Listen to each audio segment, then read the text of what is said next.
The Social Security Act was passed in 1935, in the depths of the Great Depression. The 1935 bill included provisions for families with dependent children, the blind, and the disabled, but at its core was a modest pension program, financed by a tax on payrolls, designed to provide a floor of retirement income for working Americans and their families.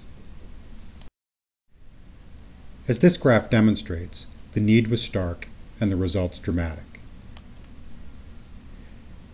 In the mid-1930s, the poverty rate for Americans over 64, shown here by the red line and the red scale at the right, was 78%. That is, over 3/4 of American seniors fell below the poverty threshold. And just a year or two into the Social Security program, payments per person, the blue line, scaled to the blue axis at the left, were slim. As Social Security's first cohort retired, payments rose with a correspondingly dramatic decline in poverty among American seniors to below 30% in the mid-1960s. The passage of Medicare, which funded basic health services for seniors on a parallel financing system, steepened the decline in senior poverty. And as Social Security matured, the poverty rate for seniors continued to fall, dipping below 10% by the end of the 1980s. Today, 1 in every 6 U.S. citizens, about 55 million, receive Social Security benefits, 3/4 of those under the retirement program.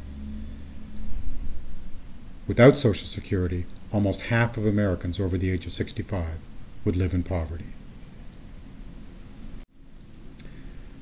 This is a remarkable achievement, but it has always had its critics, particularly those on the right who think government has no stake or responsibility in securing retirement incomes.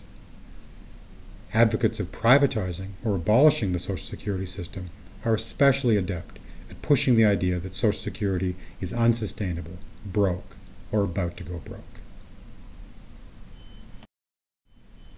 This is a phony crisis.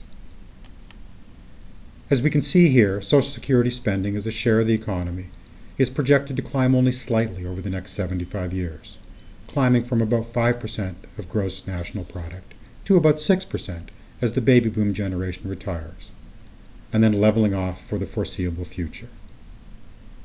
The budgetary threat comes from health spending, but this is a broader issue of health costs facing public programs and private insurance alike. The retirement of the baby boom generation does create a small and persistent gap between Social Security revenues and Social Security obligations or outlays. But this is easily remedied.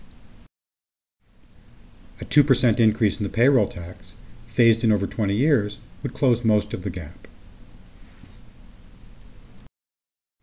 Under the current system, the payroll tax is applied to the first $106,000 of earnings.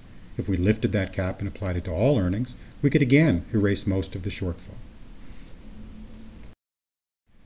And a combination of such reforms, in this case both raising the payroll tax slightly and lifting the cap on taxed earnings, would create a comfortable surplus.